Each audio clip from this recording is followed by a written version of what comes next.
The galaxy does not shake often anymore. It groans, it decays, it endures. But once in a while, something happens that makes even the rotting corpse of the Imperium hold its breath. This is one of those moments. The Lion has contacted Guilliman. Not a rumor whispered by remembrancers, not a vision, not a dream, a message, simple, deliberate, terrifying in its restraint. Brother, we need to talk.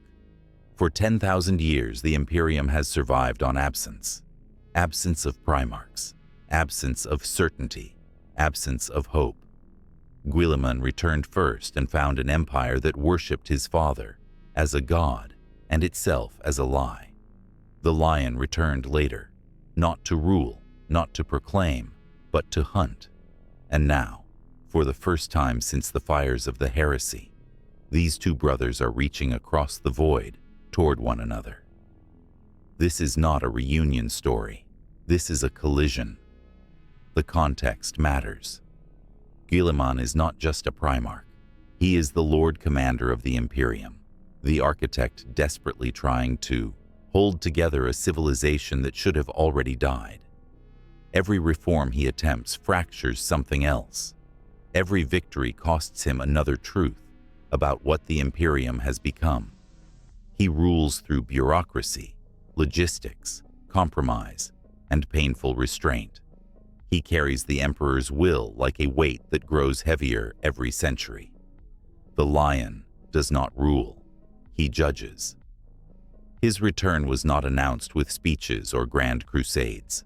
It was marked by silence, by sudden deaths, by fallen disappearing, by enemies realizing too late that the first sun was awake again. The Lion is not interested in managing decay. He is interested in excising rot. Where Guilliman asks how the Imperium can survive, the Lion asks whether it deserves to. And this is why that message matters. Because it is not friendly, it is not nostalgic, it is not warm, it is functional, urgent, almost ominous. During the Horus Heresy, these two were allies of necessity, not of temperament. Imperium Secundus exposed that fault, line clearly. Guilliman tried to preserve order in a galaxy cut in half by the ruin storm. The Lion operated in shadows, withholding information, making unilateral decisions, trusting only his own judgment. Guilliman believed in systems. The Lion believed in outcomes. They respected each other's competence. They never trusted each other's instincts. That tension never resolved. It was frozen in time when the heresy ended and the Primarchs vanished. Guilliman woke up to find his brothers gone and his father entombed. The Lion never truly slept. He waited, watched, judged in silence.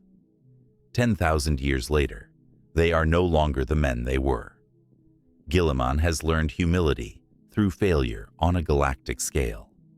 The Lion has learned mercy, but only just enough to make his judgment more frightening. This contact is not happening in a vacuum. The galaxy is worse than it has ever been. The Great Rift bleeds reality apart. Chaos is not winning because it is stronger, but because the Imperium is exhausted. Guilliman knows this. He fights wars. He knows he cannot truly win, only delay. The Lion sees something else, an Imperium that has forgotten why it was built in the first place. This is where everything changes. Because if Guilliman represents survival at any cost, the Lion represents purity at any cost. One will accept compromise with monsters to keep humanity alive. The other will burn entire worlds if they threaten the species' soul. They are not opposites. They are incompatible solutions to the same impossible problem. And here is where I want you to pause for a moment, because this matters more than any battle or model release. If you've followed this lore for years, you already feel what's coming. So tell me in the comments as this video plays on. When these two finally stand in the same room, who do you think the Imperium actually needs right now? not who you like, who it needs. Now consider what the message does not say. It does not say, "I am alive." Guilliman already knows. It does not say, "We should meet." It assumes the meeting. It does not say father. It says brother. That is deliberate. This is not about the Emperor. This is about accountability, about decisions made 10,000 years ago that never had to be answered for, until now. What does the lion want to talk about? The fallen. The truth Guilliman does not fully know. The nature of the Imperium's decay, the ecclesiarchy, the Inquisition, the lie that the Emperor is a god. Guilliman tolerates these things because tearing them out might collapse everything. The lion has never tolerated lies. He simply waited until the blade was sharp enough. And Guilliman knows this. He has read history. He remembers who the lion was during the Great Crusade. He remembers worlds brought to compliance without witnesses. He remembers how the First Legion fought wars that were never recorded. Guilliman is not afraid of chaos the way he is afraid of civil war. And the lion is a walking civil war waiting to happen. This is why Games Workshop is being careful. This is not a heroic team-up. This is not Avengers Imperium Edition.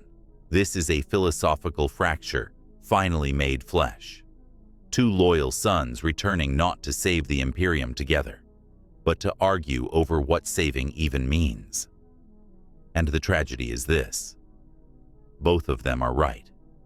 If they unite completely, the Imperium may become something unrecognizable. If they oppose each other, it may not survive at all. The message is small. The consequences are not. This is the first step toward the Imperium being forced to confront itself without excuses. No more blaming the past. No more missing brothers. No more myths to hide behind. Two Primarchs are awake. They see the galaxy clearly, and they do not see the same future.